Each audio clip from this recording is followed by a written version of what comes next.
Hi, my name is Ananda, and I welcome you to the official Occupy Wall Street Live program. Even the cold early spring of 2012 could not deter Occupy Wall Street activists in New York City. People from different backgrounds continue to come out onto the streets.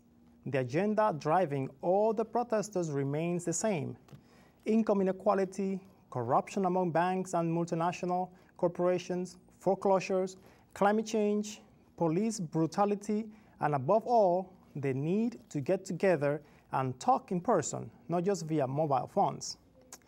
It is all about the courage of ordinary men and women to tell the truth to those who hold power. And here is the first part of a documentary of the Occupy Wall Street movement.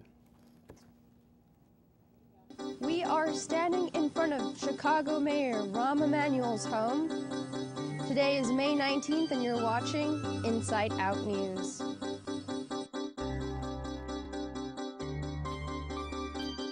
Since the clinics were open,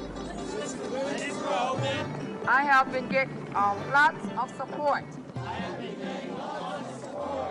At the clinic that I have been going to. And Emmanuel, we are going to keep on fighting. We're not going to give up. We're going to keep on pushing. Until we win this battle. Today kicks off the eve of the NATO summit here in Chicago, Illinois. We are standing in front of Mayor Rahm Emanuel's home where protesters gathered earlier today after they marched from a local park. About 1,000 protesters gathered here.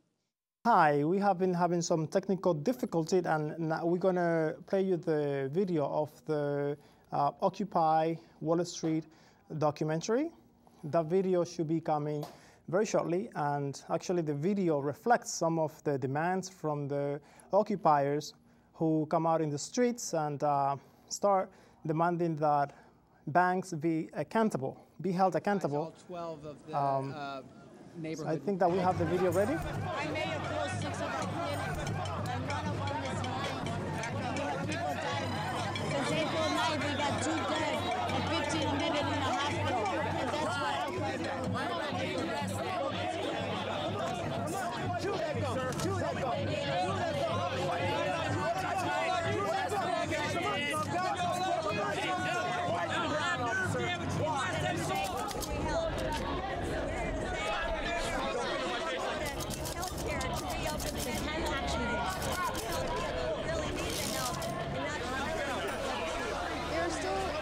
Protesters left behind me in front of the mayor's home. There's no word yet to when they plan to leave. So I'm still here as he's guarding his home. I really want this. You're so mean and you trap people. Officers in the backyard of the house as well. There has been no sign of the mayor at all today. And his nose was bleeding when the cops saw him. The protest today was very peaceful. The police facilitated the protests very well. You know? It's According the way to the system one of the brutalizes legal us. observers, there was no And the press, permit of course, for today's grabbed on march, it. but that Exactly. did not deter the protesters, It is. and it did not And they don't like to seem make the connections, you upset know, that the we're Chicago now Police descending Department. into a police state. Yeah. We'll be back You know. tomorrow with more reporting. Yeah, no, they'll never say that. And live reporting. It's really like the You can find neoliberals, us like they on want Twitter less or government Ustream, except a bigger or police. you can watch Yeah, us right. on our website And at policing women's bodies. insideoutnews.org. It's like they This want to is be more Margot intrusive Pius on signing everything off for except, Inside Out News. you know, Goodbye. social services or, you know, the stuff that actually makes differences in people's lives. Right.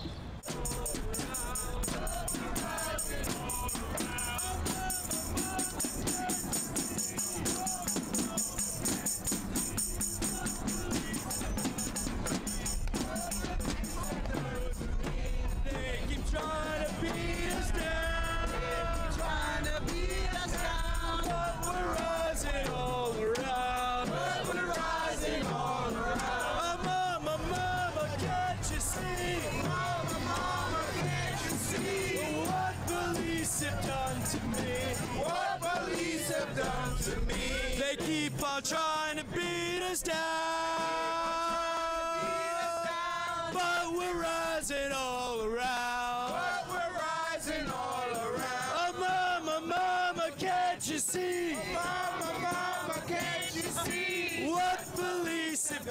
to be. What police have done to me. They keep trying to beat us down.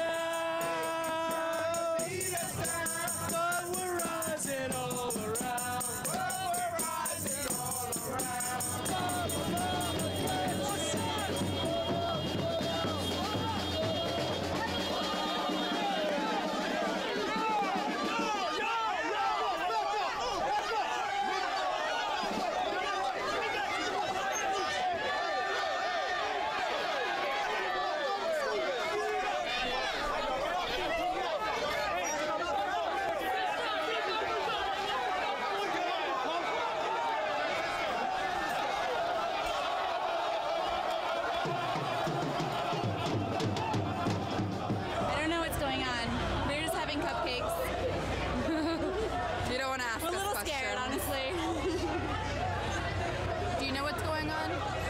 The purpose of today's march is against police brutality, and basically the NYPD is using the onus of protecting us from terrorists to create a police state.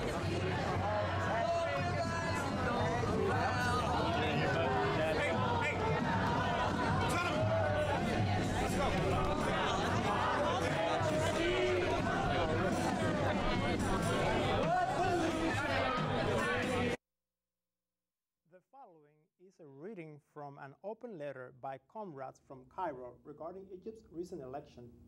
It is a follow-up to an earlier letter from last October entitled, "To the Occupy Movement, the occupiers of Tahrir Square are with you.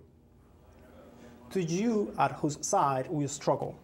From the beginning of the Egyptian revolution, the powers that be have launched a vicious counter-revolution to contain our struggle and subsume it by drowning the people's voices in a process of meaningless, piecemeal political reforms.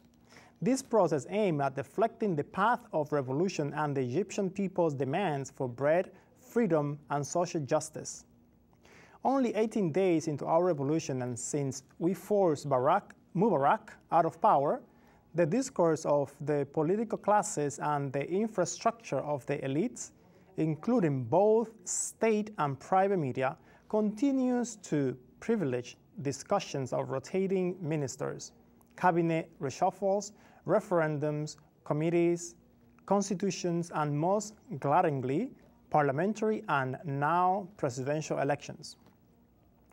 Our choice from the very beginning was to reject in their entirety the regime's attempts to drag the people's revolution into a farcical dialogue with the counter-revolution shrouded in the discourse of a democratic process, which neither promotes the demands of the revolution nor represents any substantial real democracy.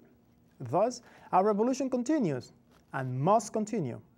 Egyptians now find themselves in a vulnerable moment.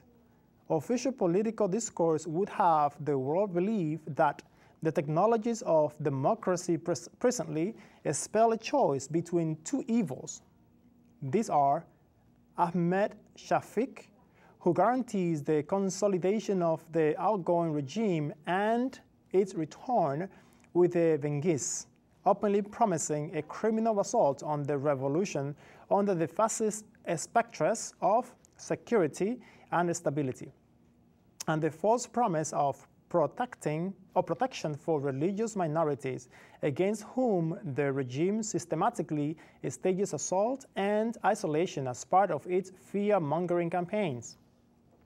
And Mohamed Morsi, the candidate of the Muslim Brotherhood, whom we are expected to imagine might save us from the old regime through the myth of cultural renaissance, all while consolidating its financial stronghold and the regional capitalist hegemony that fosters and depends on it.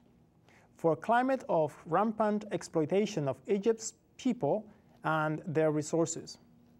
This consolidation, we are certain, will be accompanied by the subsequent marshalling of the military apparatus to protect the emboldened ruling class of the Muslim Brotherhood from the wrath and revolt of its victims.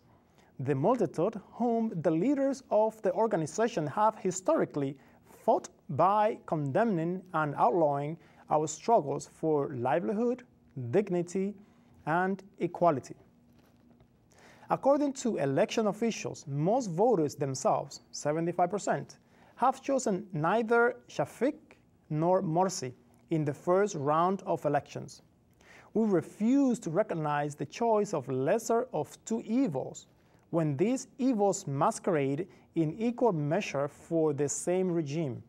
We believe there is another choice, and in times where perceived common sense is as far from the truth as can be, we feel the need to speak out once again.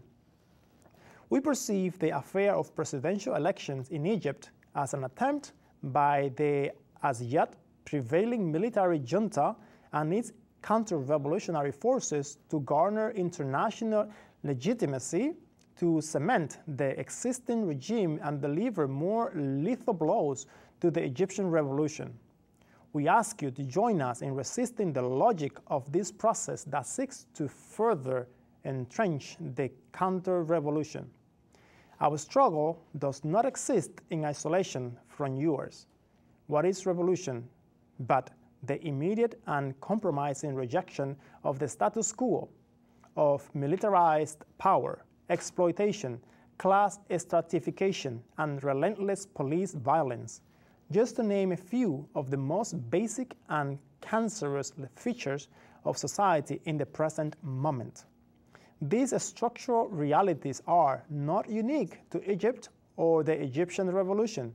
In both the South and the North, communities resist what we are meant to accept without questioning, rising up against the narrow realities perspective that tells us that democracy is merely choosing the lesser of two evils, and that the election of either represents a choice in government rather than what it is. An affirmation of the only government that exists, that of embroiled, repressive, and dehumanizing capitalist relations. We stand in solidarity with the masses of precarious and endangered people who have chosen to defend their being from an aggressive global system that is in crisis. Indeed, a sputtering system that, in its twilight hours, reaches for unprecedented levels of surveillance, militarization, and violence to quell our insurrections. We must make clear that despite the fact of the international political establishment's praise of the democratic nature of the first round of the Egyptian presidential elections, we strongly and categorically reject the outcome of these elections, for they do not represent the desires of the Egyptian people who fought in the January 25th revolution. Furthermore, we categorically reject the elections themselves in principle for the following reasons. Even by the standards of the obsolete system of representation that once existed in the global north, no free and fair elections can take place under the supervision of a power-hungry military junta, vying relentlessly for continued political domination and the protection of its vast economic empire. So relentlessly, indeed, that no constitution exists to define the powers of any presidency. How can we tolerate a military dictatorship's supervision of any political process when thousands of Egyptians continue to languish in the dungeons of military prison after undergoing arbitrary arrests, campaigns of systematic torture, and exceptional military tribunals? In order to run the junta's preferred candidate, former Prime Minister Ahmed Shafik, the Supreme Presidential Electoral Commission has simply and blatantly disregarded the law of political exclusion recently passed in order to ban the candidacy of any members of Mubarak's regime from running in the presidential elections. The absurdity of unlimited power concentrated in the hands of an electoral commission made up of central figures from the Mubarak era who are meant to supervise a democratic process. The vague programs marketed by the most strongly backed candidates, fly in the face of the values and objects of the revolution. The very reason why we are even having these elections today, and the cause for which over 1,000 martyrs have their lives, bread, freedom, and social justice.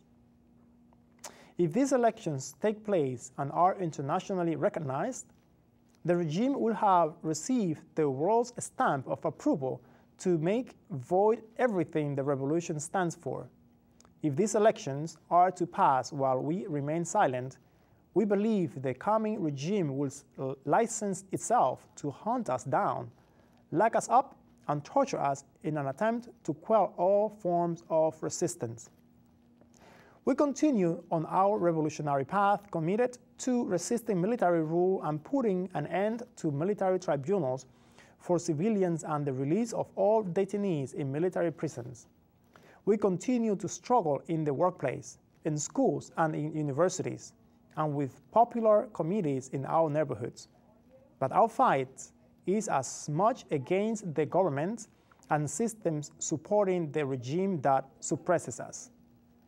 We are determined to audit loan agreements that did and continue to occur between international financial institutions or foreign governments with a regime that claims to represent us while thriving from exploiting and repressing us.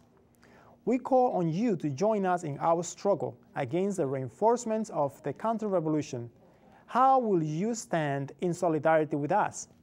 If we are under attack, you are also under attack, for our battle is a global one against the forces that seek our obedience and suppression.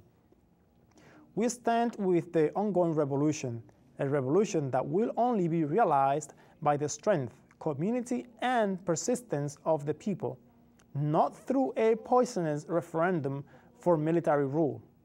Signed, Comrades from Cairo. This is a very powerful and amazing letter sent from Cairo to the Occupy movement. And here is part 2 of a documentary, American Spring.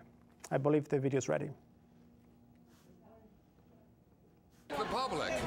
So just one of the many absurd ironies of this march against police brutality, where the police themselves are being brutalized, I believe, by the forces that are putting them in conflict with their fellow citizens and fellow working people.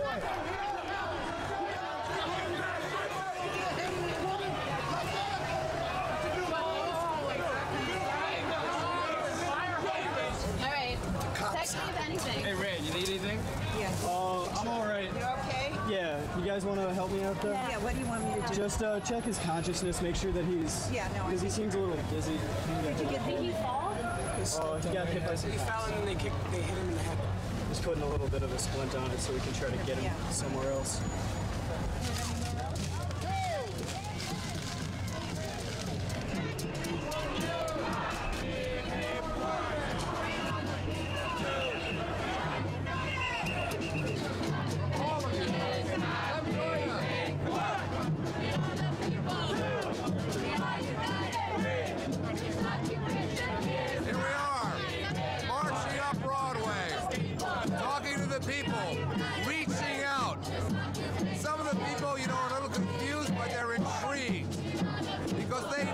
Going on. Just need a little bit of encouragement to join in. Movement for all of us. Your movement.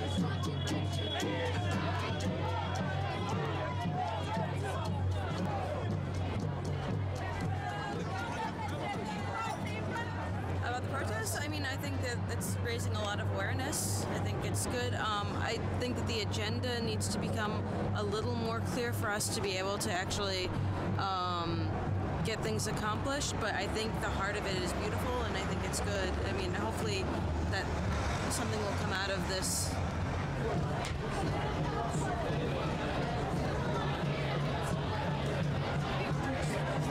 I'm just sitting at work and it all of a sudden came out of nowhere. This is great. Good luck. We are unstoppable! Another world is possible! We are unstoppable!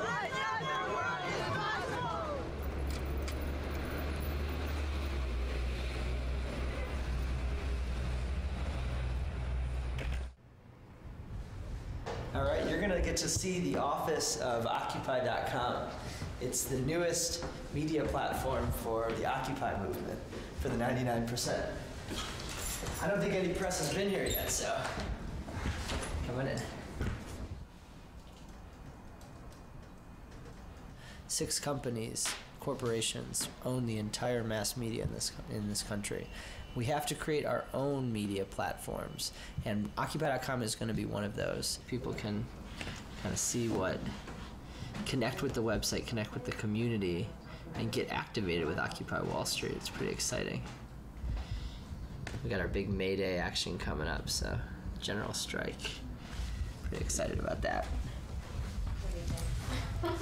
But the site just launched, so there's a lot of work to do. We got really nothing to lose, I guess, right? A lot of young people with nothing to lose.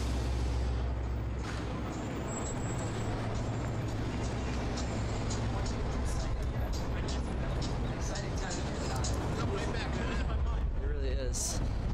I always used to think I was born in the wrong time. I should have been born in ancient Greece or... And we have a message from political prisoner Mumia Abu-Jamal, reflecting on the meaning of struggle, education, imperialism, and his own involvement in radical social movements.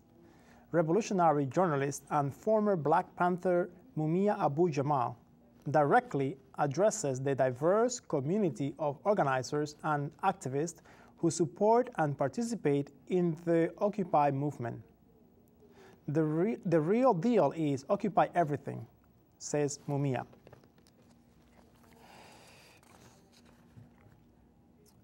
We are, where the people are, there should you be.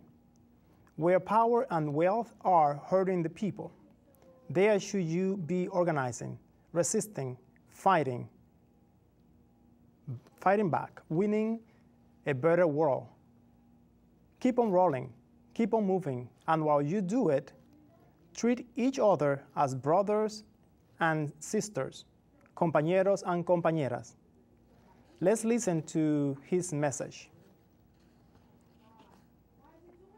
I believe that we're having some technical problems, and the audio should be coming very shortly with the message of Mumia Abu-Jamal.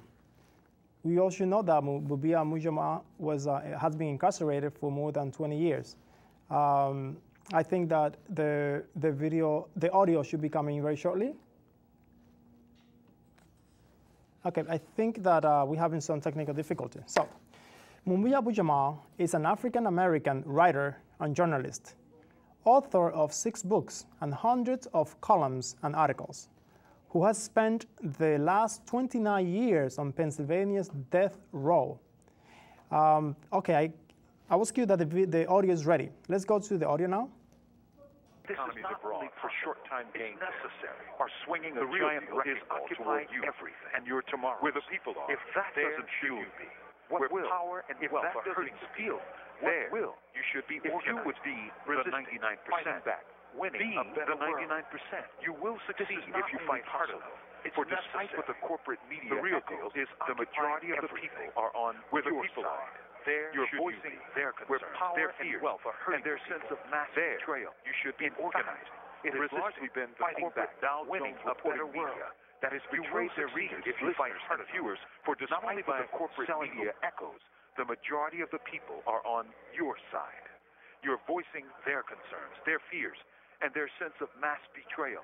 In fact, it has largely been the corporate Dow Jones reporting media that has betrayed their readers, listeners, and viewers, not only by selling the wars, but by selling their corporate visions to the world, in effect, by being their mouthpieces. That's where the big bucks are. So, to defend their masters, the lords of high finance, they will try to savage you. Know that this is but a signal of your success and a reflection of their bosses' fears. Keep on rolling. Keep on moving. And while you do it, treat each other as brothers and sisters, compañeros y compañeras. Care for each other. For that in itself will distinguish your movement from the market-driven carelessness and selfishness that characterizes the age of globalized capital. Same old has not been working for us. We need only look around us and see this. It's time for a better way. Do you wait or do you act? From Message to the Movement, this is Mumia Abu-Jamal. These commentaries are recorded by Noel Hanrahan of Prison Radio. Who is Mumia Abu-Jamal? Mumia Abu-Jamal is an African-American writer and journalist, author of 6 books and hundreds of columns and articles. He has spent the last 29 years on Pennsylvania's prison. His demand for a new trial and freedom is supported by heads of state from France to South Africa, by Nobel laureates Nelson Mandela, Toni Morrison, Desmond Tutu, by the European Parliament, by distinguished human rights organizations like Amnesty International, city governments from Detroit to San Francisco to Paris, scholars, religious leaders, artists, scientists, the Congressional Black Caucus, and other members of U.S. Congress, the NAACP, labor unions, and by countless thousands who cherish democratic and human rights and justice the world over. And here is part 3 of the documentary American Spring. I believe the video should be ready. You know, in the 60s or something. Until Occupy, I didn't realize that this is exactly the time that I'm supposed to live in. This is exactly the kind of work I want to be doing. Exactly the kind of interactions I want to be having with people. The kind of way I want to live my life. But we're not there yet either, you know. I think it's important to recognize that we're not in the place that we want to be yet. You know, and that's why we get up, and that's why we work, that's why we struggle, and that's why we face all the things that we face.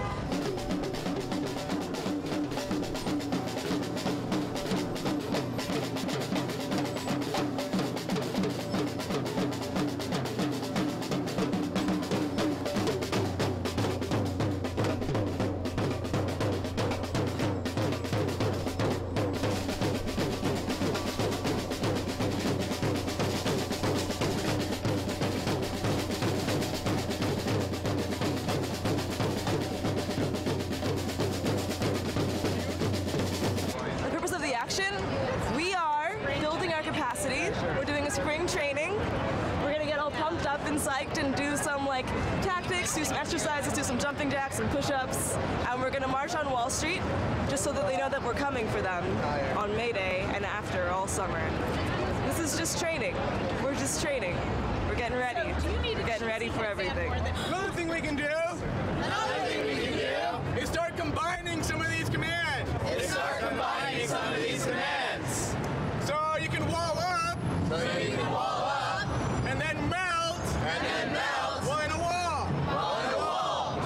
When you melt, while walled up, you don't lie all the way down. You go into a sitting position. So let's give it a try. Wall west.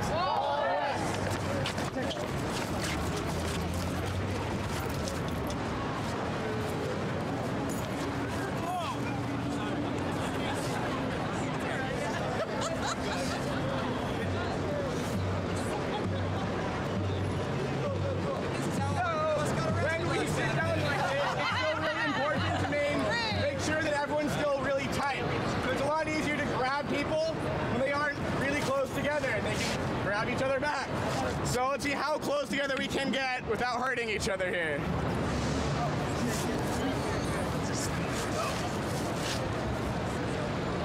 Good stuff. All right, civilians! Well, it's like in spring training in sports, you do it to build discipline, work together as a team, build cohesion, and so that's what we're doing. And we're inviting people in every week to participate with us, and hopefully we'll get really tight and really solid, be able to turn on a dime and have some discipline for all of our actions coming up. And get some, spread some knowledge, create some vocabulary that we could use to do all those actions. This is what democracy looks like. Tell me what democracy looks like. This is what democracy looks like. Tell me what democracy looks like. Let's close this very, very large gap. Faster, come on, guys. Faster. Here we go. We're closing the gap. Closing the gap. We're closing the gap. Closing the gap. Closing the gap. Closing the gap. Closing the gap. Closing the gap. Closing the gap. Closing the gap. Closing the gap. Closing the gap. Closing the gap. And on the sides here, no trespassing. But on the other side, it can save. The first night of a global night of the cacerolas, featuring the banging of pots and pans and other noise makers in the Acadian tradition of celebration in solidarity with the Quebec student strike. In New York City, hundreds marched from Washington Square Park to Times Square and to the Canadian consulate. Many wore the Carrier Rush, a symbol indicating people squarely in the red, in debt or protesting debt and austerity measures. Police made several arrests and tried to intimidate people in the crowd. We do have a video of that event, and we're going to be playing it for you now.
He doesn't really push anyone. He's all right. He's sort of a good guy. You're sort of a good guy. You understand me? If you're in the street, you're going to fucking jail. Yeah, but that doesn't mean you have to push people. If you have another person and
Mexican farmers stand against Monsanto.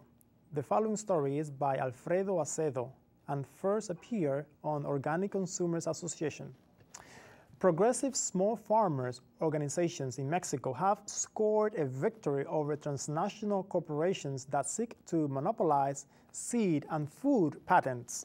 When the corporations pushed their bill to modify the federal law on plant varieties through the Committee on Agriculture and Livestock of the Mexican members of deputies on March 14th, organizations of farmers from across the country sounded the alarm. By organizing quickly, they joined together to pressure legislators and achieved an agreement with the Legislative Committee to remove the bill from the floor. What's at stake is free and open access to plant biodiversity in agriculture. The proposed modifications promote a privatizing model that uses patents and plant breeders' rights, PBR, to deprive farmers of the labor of centuries in developing seed. The small farmers who worked to create this foundation of modern agriculture never charged royalties for its use. Although the current law, in effect since 1996, pays little heed to the rights of small farmers, the new law would be far worse. Present law tends to benefit private sector plant breeders, allowing monopolies to obtain exclusive profits from the sale of seeds and other plant material for up to 15 years, or 18 in the case of perennial ornamental, forest or orchard plants, even when the plants they use to develop the new varieties are in public domain. The legislative reform would extend exclusive rights from the sale of reproductive material to 25 years. Further, it seeks to restrict the right of farmers to store or use for their own consumption any part of the harvest obtained from seed or breeding material purchased from holders of PBRs. The proposed law would also include genetically modified organisms, GMOs, among the plant varieties covered, convergent with the so-called Monsanto Law, Law of Biosecurity and genetically modified organisms. This is an absurd inclusion since GMOs are created by introducing genetic material from non-plant species. GMOs cannot be considered a distinct variety because they do not result from the genetic variability that underlies natural selection. They are the result of manipulation through biotechnology that crosses the boundaries between species and realms. Another absurdity is the private appropriation of genetic information from live organisms, even those altered with genes of other species.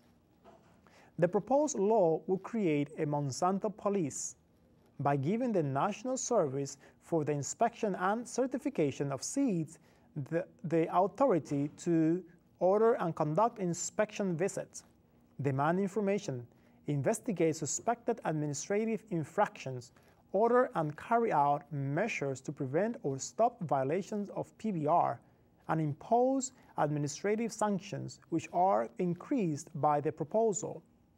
It would have a government agency promote PBRs held by individuals or corporations. Holders of PBRs already gain exclusive rights to exploit plant varieties and material for their propagation. The bill under consideration would extend those rights over the products resulting from use of monopolized plant varieties so that, for example, a special license will have to be obtained to use the variety in food for human consumption or industrial uses. Farmers win a battle, but the offensive continues. Now that the regular section has been concluded and the bill wasn't presented, it will have to wait for a new section. Withdrawal of the bill was a victory for the social organizations over the transnational beneficiaries of the bill, particularly Monsanto. The battle was won, but the bill is still pending as Monsanto and other large corporations wait for a better time, with Mexican elections just months away. They are waiting for a time when the political cost of these measures that harm producers' rights won't have immediate electoral repercussions. As now formulated, the reform would further strengthen the legal underpinnings for pillage that the Mexican Congress has been shaping since the North American Free Trade Agreement, NAFTA, began to be negotiated and then went into effect. The proposed reforms derive directly from the intellectual property agreements contained in Annex 1701.3 of NAFTA. In 2005, the Monsanto law opened the door for cultivating genetically modified seed in Mexico. The seed is the property of the same transnational corporations that produce the agricultural chemicals used on the GMOs, to their own benefit and the detriment of the food supply, health, and economic well-being of the Mexican people. When the reforms went through the Senate and Chamber Committee, members of the Mexican Congress, with the exception of members of the Party of the Democratic Revolution, tossed caution aside and disregarded the warning of scientists not paid by the transnationals. They decided to forget that small farmers and native peoples with their ancestral practices of cultivation, selection, and free interchange of seeds are the ones who created existing plant varieties and are the real owners of the agrogenetic wealth of the country. Organizations of small farmers declared their opposition because the proposed reforms would deepen the crisis of Mexican agriculture and increase poverty and food dependency, both of which have increased alarmingly under the present administration. The organizations presented a document to the leaders of all factions in the Chamber of Deputies requesting them to send the proposed law back to committee. They demanded that the legislature open up a discussion on the inadvisability of continuing to privatize the means of production of foodstuffs, given the Mexican government's obligation to uphold the right to food. The right to food was only recently approved as a constitutional reform in Mexico. The United States Special Rapporteur for the right to food, Olivier de Schutter, anticipated the debate by stressing the need to strengthen the legal framework to oppose the reform on plant varieties already approved by Congressional Committee. In the final report of his visit to Mexico, submitted a few weeks ago, the UN official said that Mexico should approve a law establishing a framework for the right to food, declare a moratorium on planting genetically modified corn, and adopt measures against the monopolization of the production of seeds. In addition, farmers argue that the nation needs community seed banks and decentralized participatory programs to conserve agricultural biodiversity. The organizations are preparing to extend the debate and launch legal action against the bill, such as filing injunctions and claims of unconstitutionality, since Article 27 of the Mexican Constitution protects the genetic diversity of species as part of the national patrimony. And now, here is part 4 of the documentary American Spring. I hope that you're enjoying it. Let's go to the video.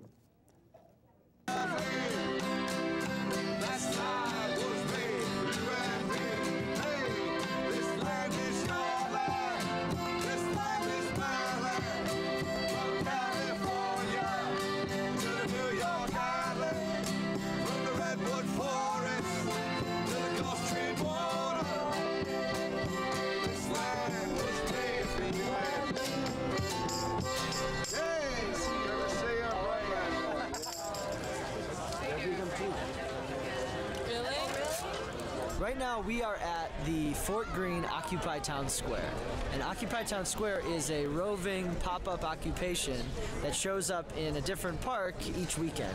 And the idea is to set up in the park, it's open, people can come in, there's food, there's music, there's games, there's information about Occupy, about General Strike on May 1st, and it's an outreach opportunity for the community to come and see us. Instead of them having to come to us, we come to them. That's the idea.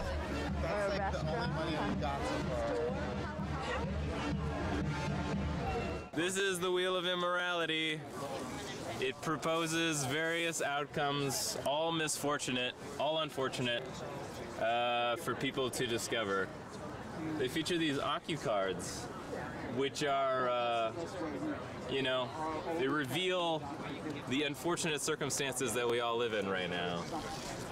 Some terrible facts about Monsanto, the GMO company, prison industrial complex, climate change, which is already happening. And when you land on one of these, which happens arbitrarily. The Occupy Wall Street documentary is an amazing documentary, and everybody can find it on YouTube. Just type in Occupy Wall Street column documentary. Last year in Bronxville, almost 1/3 of all residents were stopped and questioned by the cops, making the prison the highest of New York City's 76 prisons for stop and frisk. Also, last year, cops in East New York made the most stops in the city, over 31,000. Join Bronxville resident Yolanda Matthews and her family and neighbors as they rally, march, and speak out against obscene levels of police violence in Bronxville and East New York. Yolanda is a survivor of police brutality, but she is not the only person in her family who has been harassed, brutalized, and dehumanized by the NYPD. Her son has also been victimized by the police. Despite this, Yolanda has been fearless in speaking out, providing support and organizing her community to address the abuses of the NYPD. That has taken the form of speaking out against the sweep of 43 young people, the Bronxville 43, who were snatched up by police under the suspicion that a few of them were affiliated with gangs. Also, Yolanda provided support to her neighbors after racist NYPD officers intimidated, harassed, and roughed up owners, managers, and customers of various barbershops on Livonia Avenue, only to end up issuing petty summonses for minor health code violations. In addition, she has organized Cop Watch, outreach, and community meetings to help rally support, raise awareness, and strive towards community defense and determination. This is happening this Saturday, June 9th at 5 p.m. at Rockaway Avenue and Livonia Avenue, Bronxville, New York. Take number 3 train to Rockaway Avenue or L train to Livonia Avenue. We will march to various locations, various sites of criminalization and racist policing. Also, we'll have debt, student debt, mortgage debt, health care debt, credit card debt, and more debt. Debt is the tie that binds the 99%, and it is a primary engine of Wall Street profits. Debt are the promises we believe in order to take this debt of prosperity, of stability, of enfranchisement. Even worth the paper our statements are printed on. Debt is ruining the lives of individuals, families, and communities while banks get bailout. We say enough, and we ask you to join us as we begin to build a people's movement to break the chains of debt and to create new bonds of solidarity. Building a debtors movement, June 10th, Washington Square Park. First, come to the Education and Debt Assembly at 12 noon at Washington Square Park. This is the second assembly on debt and education, hosted by Free University, Occupy Student Debt, Campaign, and Occupied Theory. At last Sunday's assembly, more than 50 occupiers, educators, students, and workers came together for a passionate discussion of how the notion of a debt strike might become a connection point for a broad-based political movement. The groups consented to reconvene this Sunday at noon to explore concrete steps in moving forward. A specific agenda items will be set on Sunday by the group. Come to this meeting if you would like to help build the strategies, tactics, and messages that will grow this movement. Next, come to the first Debtors Assembly at 3 p.m. Washington Square Park. The condition of being isolation, fear, shame, and sins. The NYC Debtors Assembly creates a space where we can come out and break this silence together. Come to this meeting if you would like to tell your debt story, hear the debt stories of others, and learn how we can support each other as we build towards a national debt strike. Also, we are all squarely in the red. Last week, we marched from Washington Square through Times Square past the Quebec government office, ending up at the Canadian consulate in solidarity with the students in Quebec who are protesting against tuition hike and newly implemented laws restrict free speech and assembly. This week we do it all again. As with last week Wednesday, there will be a series of cacerolas marches held all over Canada and around the world. This time around, here in New York City, we begin to discuss these marches on the gargantuan issue of the $1 trillion of students' debt and exposing the education crisis here in the United States. Please don't forget to bring your pots and pans and come dressed in the rough. Remember, when you pin a red square, wear red clothing. We have a red flag and bang on a pad. You are broadcasting your commitment to ending the student debt crisis and to building a tuition-free education system for all, free education for all.